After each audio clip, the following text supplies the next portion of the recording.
Good evening, everybody, and thank you, Lucas, for that kind introduction. I'm going to tell you a story tonight that came out of some reporting I did for a book on civilian casualties that he mentioned between 2013 and 2017.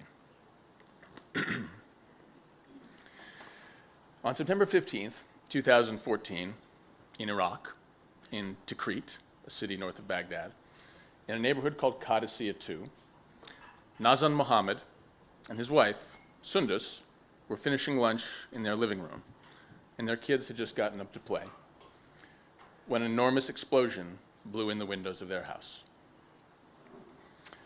Nazan, a 30-year-old accountant at the Tikrit College of Nursing, was stunned and thrown to the ground. When he regained his senses, the dust was so thick he couldn't see anything, and the first thing he heard were Sundus's screams. He looked through the dust for Sundus, and he found her, and he found his 3 youngest children. But he couldn't find his oldest child, Sarah. She was 6 years old. Since Sarah had been little, a toddler, she'd had health problems. She'd suffered difficulty breathing and had fever and lethargy, bouts of it. And Nazan had taken her to doctors all over the country, but nobody had been able to provide an accurate diagnosis or treatment. And so in early 2014, Nazan divided his house in 2, and he sold half of it so that he could afford to take his daughter Sarah to a hospital in Delhi and a specialist. And the trip paid off. The Indian doctors diagnosed a hole in one of Sarah's heart valves, and they performed surgery, and immediately she started to get better. But the doctors told Nazan that she had to be treated with care, not be made too excited, no surprises, and given that, the prognosis was good.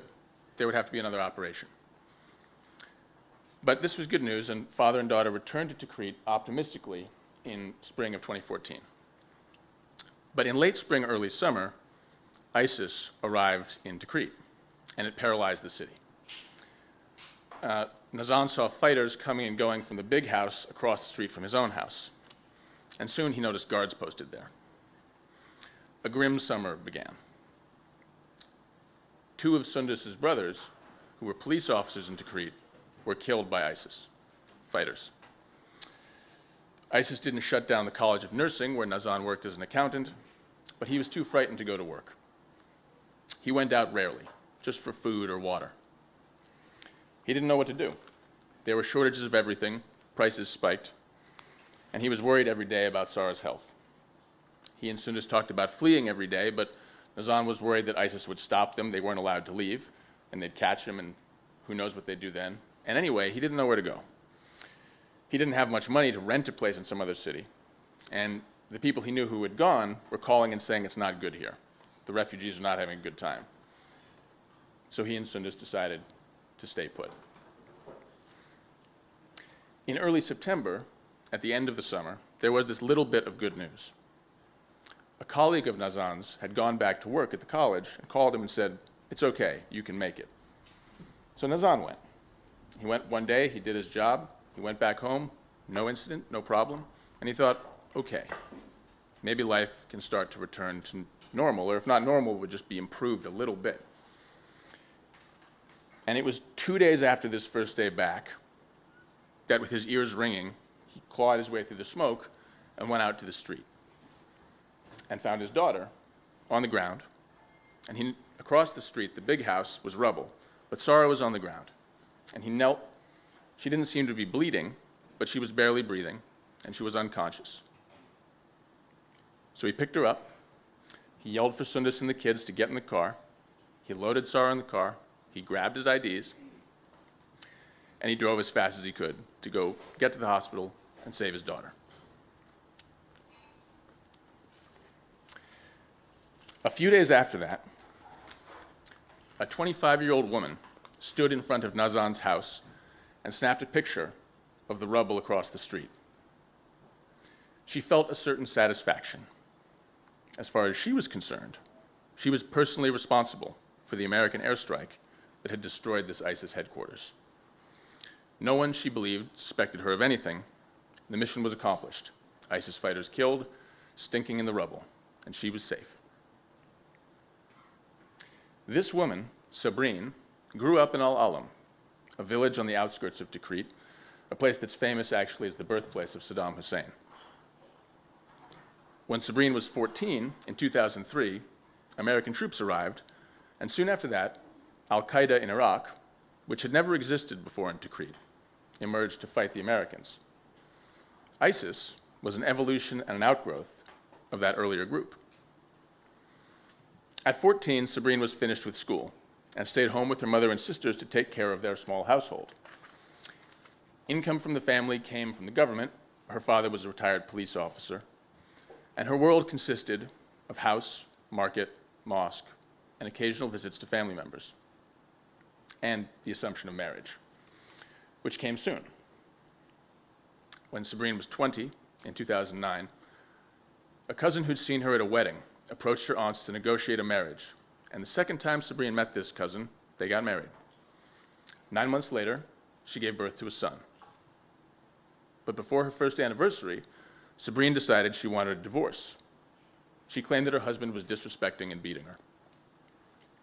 The process took a year, but Sabrine got her divorce, and she moved in with a married sister who lived in Qadisiyah 2, Nazan and Sundus's neighborhood.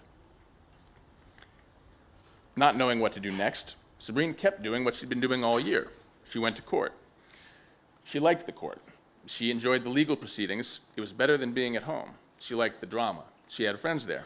And actually, she went so much in that year, the following year, that people actually mistook her for a lawyer sometimes and asked her for legal advice. And she would have to tell them, sorry, no, I'm not a lawyer. But she really liked that idea. She thought, I'd love to be a lawyer. But she hadn't gone past secondary school, and she didn't have any money. What little money she did have came from another government office, the Office for the Assistance for Widows and Divorced Women in Tikrit. And this was another place that she took to hanging out, kind of like the courthouse. She would chat with young widows and divorcees while they waited for paperwork or to collect their payments. And it was one morning in that office that Sabrine was approached by a woman in the black uniform of the Iraqi Special Forces. That woman's name was Wahida, and she traveled with several armed men who really obeyed her orders, hop to when she said something, and Sabrine was very impressed by this. Wahida had been married to an Iraqi Brigadier Army general, but he'd been killed by Al-Qaeda, and she was there to collect her payment, her widow's payment. But she was also there to recruit spies. She often recruited spies at the office and at divorce court, which she believed was a good place to look for spies and assassins. She told Sabrine that she was at war with Al-Qaeda, and as Sabrine knew, Al-Qaeda operated throughout the country, even in the government, even in the courts. Did Sabrine want to help root them out? Sabrine did, especially when Wahida told her she'd be paid. Over the next couple of years, the women grew close. Wahida told Sabrine to keep going to the courthouse and report on anything suspicious, anyone who might oppose the government. This was Sabrine's job when, in June of 2014, Islamic State fighters drove their trucks into Tikrit. Now, the city had been relatively calm since the Americans had withdrawn a few years before, but Sabrine was not surprised that some of her neighbors and relatives were indifferent or sympathetic even to the ISIS fighters who took over Tikrit in that early summer day. The local population felt largely disenfranchised and threatened by the United States-backed government in Baghdad. The Iraqi army, many Tikritis thought, was as dangerous as any local insurgent group like ISIS. But ISIS quickly proved its brutality. The Iraqi army fled as ISIS fighters occupied the local military base, blew up the courthouse, and hung police officers in the street. On their second day, ISIS executed more than 1,700 Iraqi Air Force cadets in a nearby military camp and bulldozed the bodies into a mass grave. Sabrine herself saw 8 people beheaded in the traffic circle that summer. But the militants couldn't be everywhere at once. And, in careful defiance, Sabrine kept her phone, which was illegal. She hid it in her underwear, and sometimes, if she was nervous enough about being searched, she hid it in her vagina. She resaved Wahida's number under a single word, lawyer, and began calling information in, mental lists she'd make on the way to the market. She'd provide checkpoint locations, or the number of men, or the kind of weapons they were carrying, or their names. And a few weeks into the occupation, she gathered a piece of intelligence about a building in the neighborhood, Qadisiyah 2. The big house across the street from Nazan's house, she saw, had become a base for ISIS fighters. Now, Sabrine had known Nazan since they were children, and she wanted to warn him about what she was about to do. But she was afraid that if she told him, word would get out that she was a spy, and ISIS would kill her. So she didn't warn anyone. She relayed the location of the house up to Wahida, and a superior officer in the Iraqi Special Forces, who in turn passed the information on to a CIA officer, codenamed Marius. And the Americans launched an airstrike. The Iraqi army, with overwhelming American air support, liberated Tikrit from ISIS some 4 months later. In the coming years, the Allies retook most of the country, but they did not achieve their stated goal, their other stated goal, of eradicating ISIS. They killed a great number of them, of course. Since the war in Iraq began in 2003, the best conservative estimate for a number of opposition fighters, like ISIS fighters, killed, that number is estimated to be 36,806 people killed.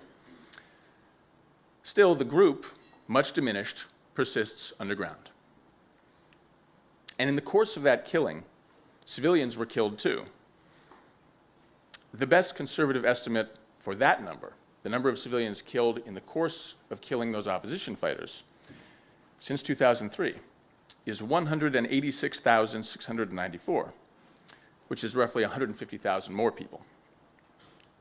But that's the conservative estimate, and limited only to those killed directly, immediately, by the violence. Sarah was not one of these. The day of the airstrike, Nazan drove directly to a hospital where doctors examined her. She regained consciousness, but she was partially paralyzed, and she lingered for 3 months after that before she died. Officially, she died of a heart attack, so she was not counted by the Iraqi Ministry of Health or the United States or anybody else as a civilian casualty killed in an airstrike.